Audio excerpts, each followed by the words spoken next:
வணக்கம் உறவுகளே, இன்றைக்கி நம்ம பார்க்கக்கூடியது X65 பற்றி பார்க்கலாம். இந்த வீடியோவில் வாங்க நம்ம வீடியோக்குள்ளே போகலாம். முதல்ல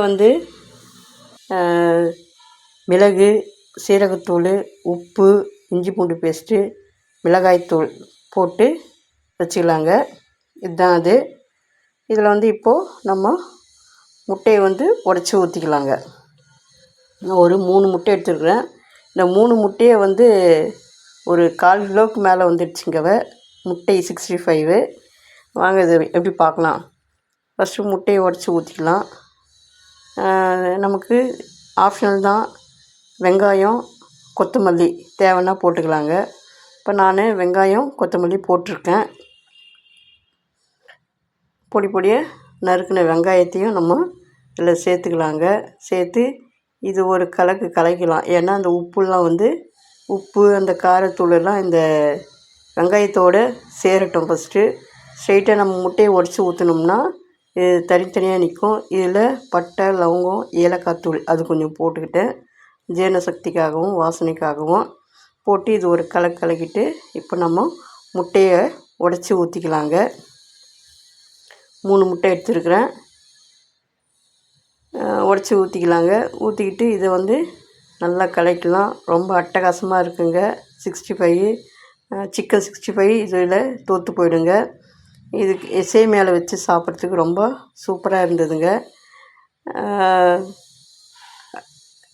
அதாவது நிறைய காசு கொடுத்து வாங்கக்கூடிய சிக்கனை விட இது முட்டை ஒரு 3 முட்டை இருந்தாவே நம்ம 65 ஈஸியாக போட்டுடலாம்.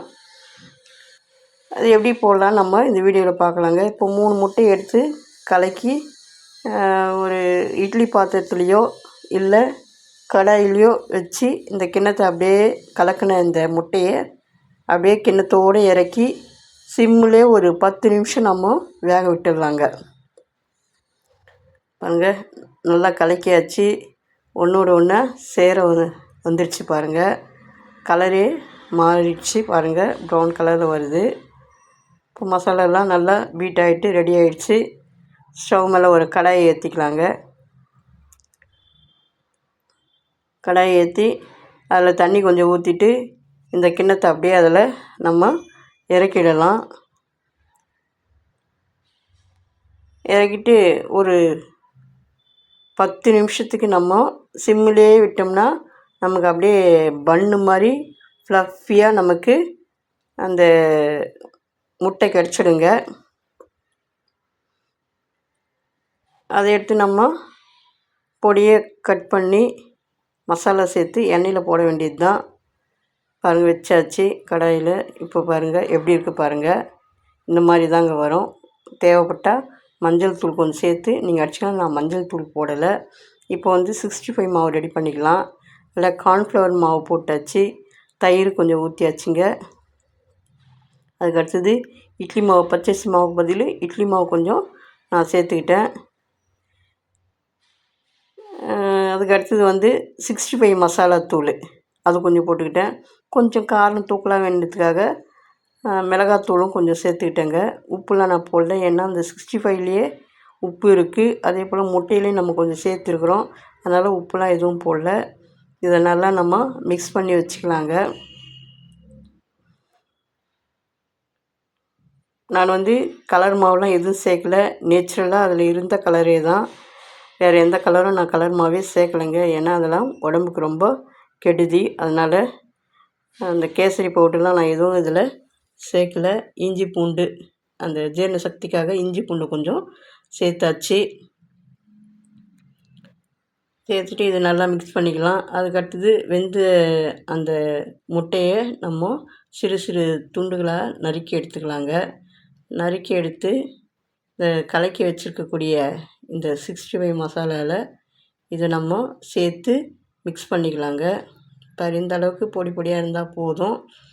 ரொம்ப பெருசாகவும் போடாதீங்க. ஏன்னா அதில் மசாலாலாம் பிடிக்கணும். அதனால் ஒரு மீடியம் சைஸ்க்கு போடுங்க.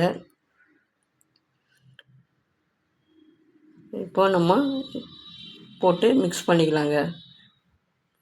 இது போல் ஒரு கோட்டிங் கொடுத்துட்டோம்னா நல்லாயிருக்கும். மசாலா ஊறுறதுக்கு ஒரு அரை மணி நேரம் விடுங்க. அரை மணி நேரம் விட்டு ஊற வச்சுட்டு அதுக்கப்புறம் நம்ம எண்ணெயில் போட்டு பொரித்து எடுத்துக்கலாங்க. இப்போது நமக்கு 60 போகிறதுக்கு வந்து ரெடியாக இருக்குது. இப்போது ஒரு கடாயை வச்சிடலாங்க. கடாயில் எண்ணெய் ஊற்றிக்கிட்டு இப்போது அந்த 65 நம்ம போட்டு எடுத்துக்கலாம். எக் 65 ஸ்பைசி எக் 65 ரொம்ப காரசாரமாக அட்டகாசமாக இருக்கும். மழை காலத்தில் வந்து இதெல்லாம் சூப்பராக இருக்கும். ஈவினிங் ஒரு ஸ்நாக்ஸாகவும் இருக்கும், நல்லாயிருக்கும்.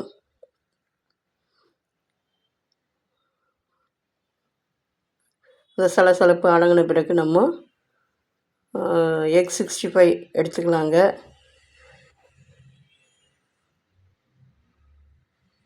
ஏன்னா பிராய்லர் கோழிலாம் வந்து உடம்புக்கு ரொம்ப கெடுதி. அதனால் இது போல் நம்ம செய்து கொடுக்கலாம் பிள்ளைங்களுக்கு. அந்த சேமியாவோடு வச்சு சாப்பிட்டோம்னா ரொம்ப நல்லா இருக்குதுங்க. சேமியாவோடு வச்சு சாப்பிடுங்க நீங்களும். இப்போ நமக்கு எக் 65 ஸ்பைசியான எக் 65 ரெடி ஆகிடுச்சு. இப்போ இது எடுத்துடலாங்க. சாஃப்டாக இருக்குது. பல் இல்லாதவங்க கூட இது சாப்பிட்லாங்க. ஏன்னா ரொம்ப சாஃப்டாக இருக்குது, சாப்பிட்றதுக்கும் சுவையாகவும் இருக்குது. 65 இப்போ நமக்கு ரெடி ஆகிடுச்சு. எண்ணெயுடைய அந்த கொதிப்பெல்லாம் அடங்கிடுச்சுங்க. இதை வந்து ஒரு பிளேட்டுக்கு நம்ம மாற்றிக்கலாங்க. இன்னொரு ஈடு நம்ம போட்டு எடுத்துக்கலாம். பாருங்கள் 65 மாதிரியே இருக்குது பாருங்கள். சிக்கன் 65 மாதிரியே இருக்குங்க. இதை பார்த்தா யாரும் சிக்கன் 65 சொல்ல மாட்டாங்க, எக் 65 சொல்ல மாட்டாங்க. பாருங்கள் எப்படி இருக்குன்னு நீங்களே ஒரு தாட்டி நீங்கள் ட்ரை பண்ணி பாருங்கள். உங்கள் பிள்ளைங்களுக்கும் கொடுங்க, நீங்களும் சாப்பிடுங்க. சாப்பிட்டு எப்படி இருக்குதுன்னு சொல்லிட்டு கமெண்ட்டில் சொல்லுங்கள். இப்போ 2வது இடி நம்ம போட்டுக்கலாங்க. எண்ணெய் காஞ்சி ரெடியாக இருக்குது. இப்போது ஒவ்வொன்றா அது உள்ள நம்ம இறக்கிடலாங்க. ரொம்ப நேரம் கூட இது எடுத்துங்களா வேகத்துக்கு. சும்மா ஒரு 5 நிமிஷத்துக்குள்ளே தான் ரெடி ஆகிடுதுங்க.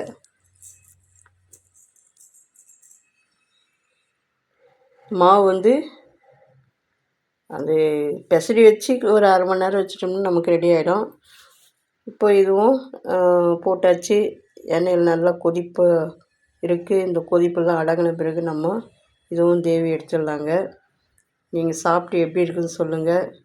நன்றிங்க, வணக்கம். நீங்களும் செய்து பாருங்கள், சாப்பிட்டு பாருங்கள், எப்படி இருக்குன்னு சொல்லுங்கள். மிக்க நன்றிங்க. என்னுடைய வீடியோவுக்கு ஆதரவு கொடுங்க.